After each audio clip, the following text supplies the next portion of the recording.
How's it going, everybody? Today we're checking out Fit for a King and The Other Side.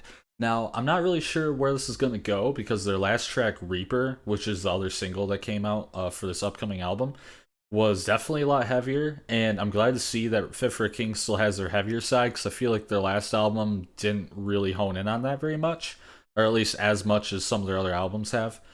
But I'm really curious to see if this track is going to be a little bit more, clean vocally driven, or if this is going to be another heavy banger, or if this is just going to be a good mix of both. You never really know a Fit for a King.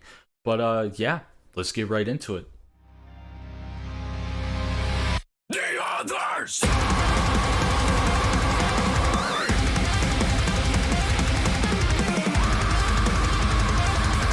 Ooh.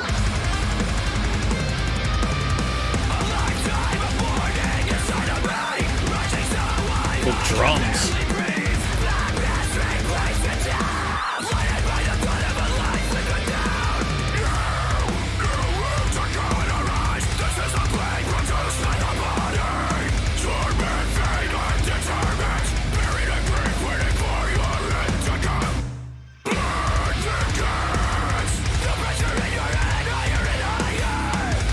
I'm liking the chord choices too.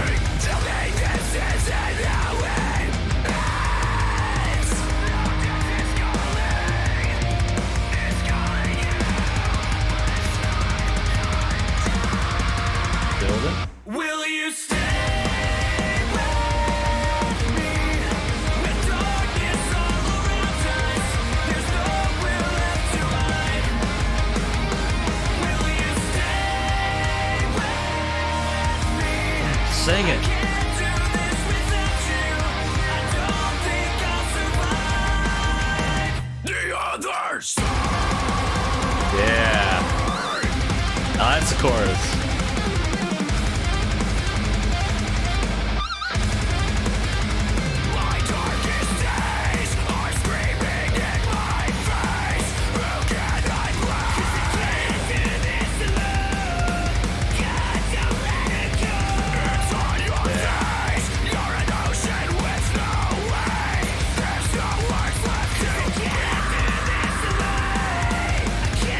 Who's doing those backing vocals? Can't quite tell. Will you stay with me? With darkness all around us, there's nowhere left to hide. Will you stay? Spin the bass.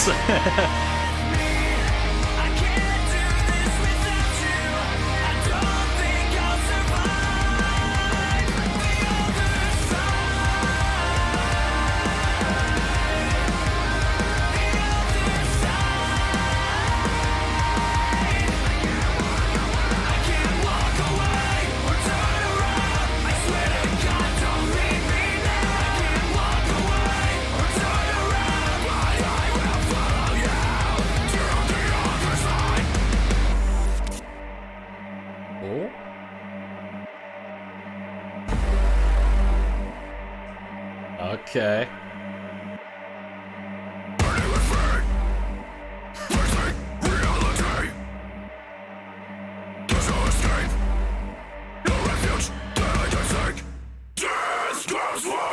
Oh.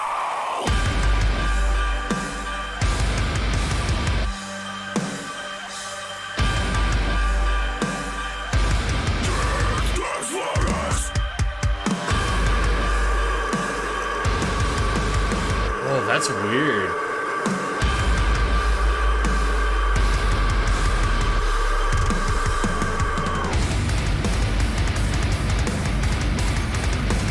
Okay.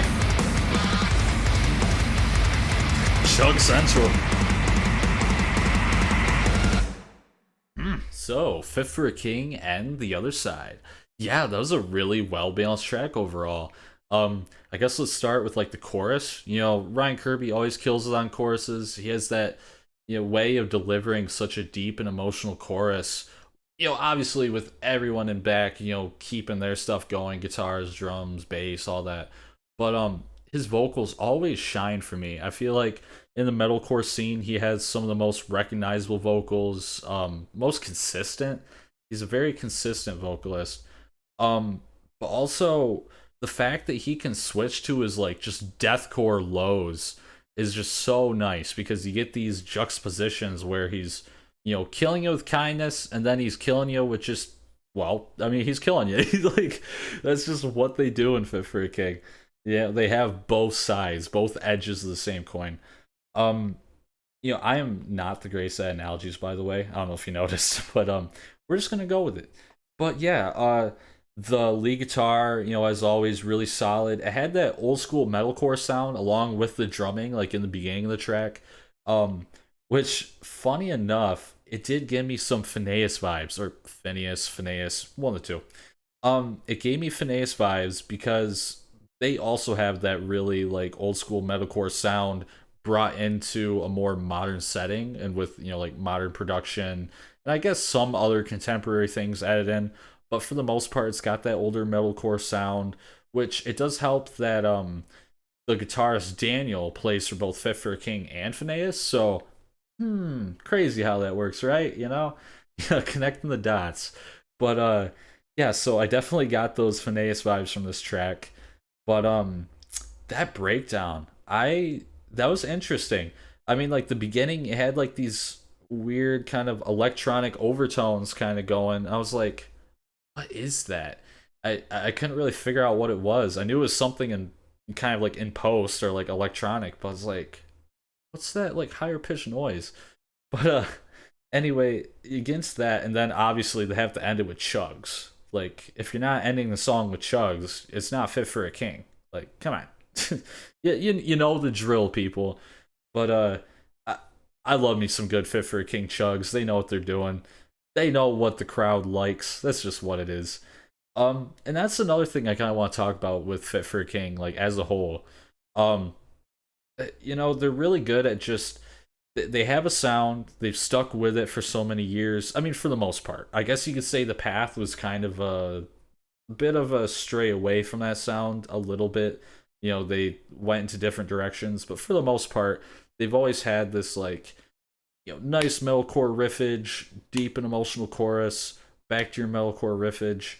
They have that kind of package and they've rolled with it. I think they do a really good job. I think it's very well executed. And I think they're one of those bands that can get away with doing something that can sound somewhat similar to another track of theirs. And it's like, yeah, that's cool. We've been wanting more of this for years now. Like, I'd say this track kind of reminds me of like When Everything Means Nothing, The Price of Agony, that kind of flavor of Fit for a King, which is also one of my favorite styles of Fit for a King. So that's a win-win situation. But yeah, those are my thoughts for Fit for a King and The Other Side. But yeah, what do you guys think about this track? Did you like it? Did you not like it? Leave a comment down below. And if you have any recommendations, you can leave that down below as well. And as always, if you guys enjoyed this video, make sure you hit that like button, subscribe, hit that notification bell. And as always, you guys take it easy.